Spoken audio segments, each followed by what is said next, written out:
This is a quick note about people who just want to live with a small mind and not see how it negatively affects them and people around them.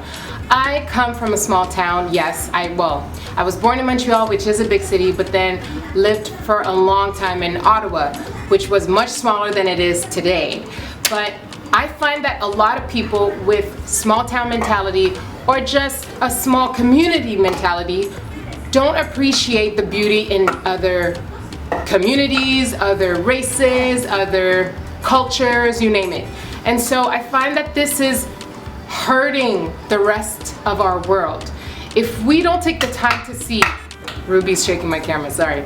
If we don't take the time to see what unites us, what connects us, what makes us similar as opposed to just what makes us different, I feel like we're just stepping back in our evolution. Ruby? But if we take the time to get to know someone who doesn't look like us, who doesn't cook the way we do, who doesn't dress the way we do, who's not even the same age, if you take the time to speak to someone who's much younger than you or much older than you, there's so much more you can learn. Instead of just what you are used to, what you're accustomed to, all that you know, you can just expand your mind a little bit and then see the world for what it is and not just what you see with your little, limited vision. So this is an encouragement for someone who might not be comfortable with, let's say, talking straight up to a white person or to an Indian person or to a Chinese person because you feel so different. Think about that. We're all made the same way. We come from a mother and a father.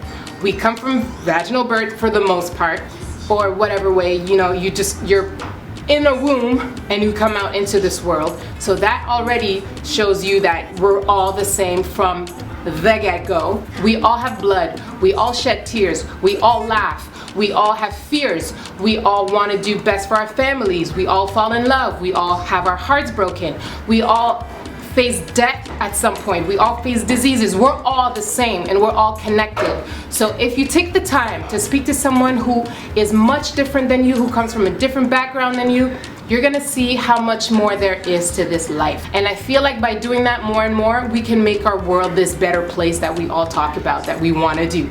Make the world a better place, but how?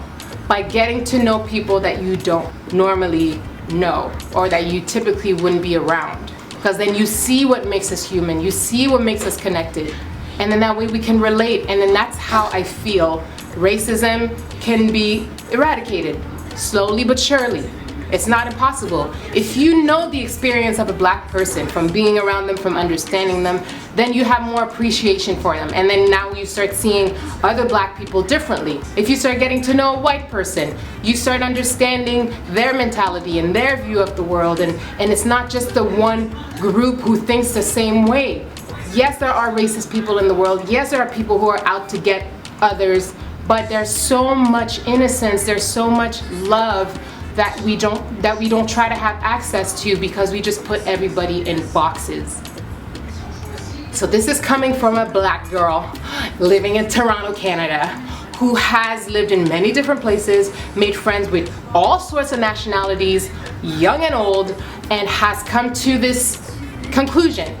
The way to make this world better is by getting to know each other better. My 2 cents. Have a beautiful day. Baby, we're gonna need some strength. Tell me, are you ready?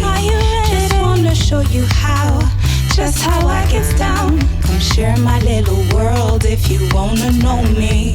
There's sorrow and there's joy behind all this glory. And if you wanna hear it, I can share my story. Just wanted you to see who I really am.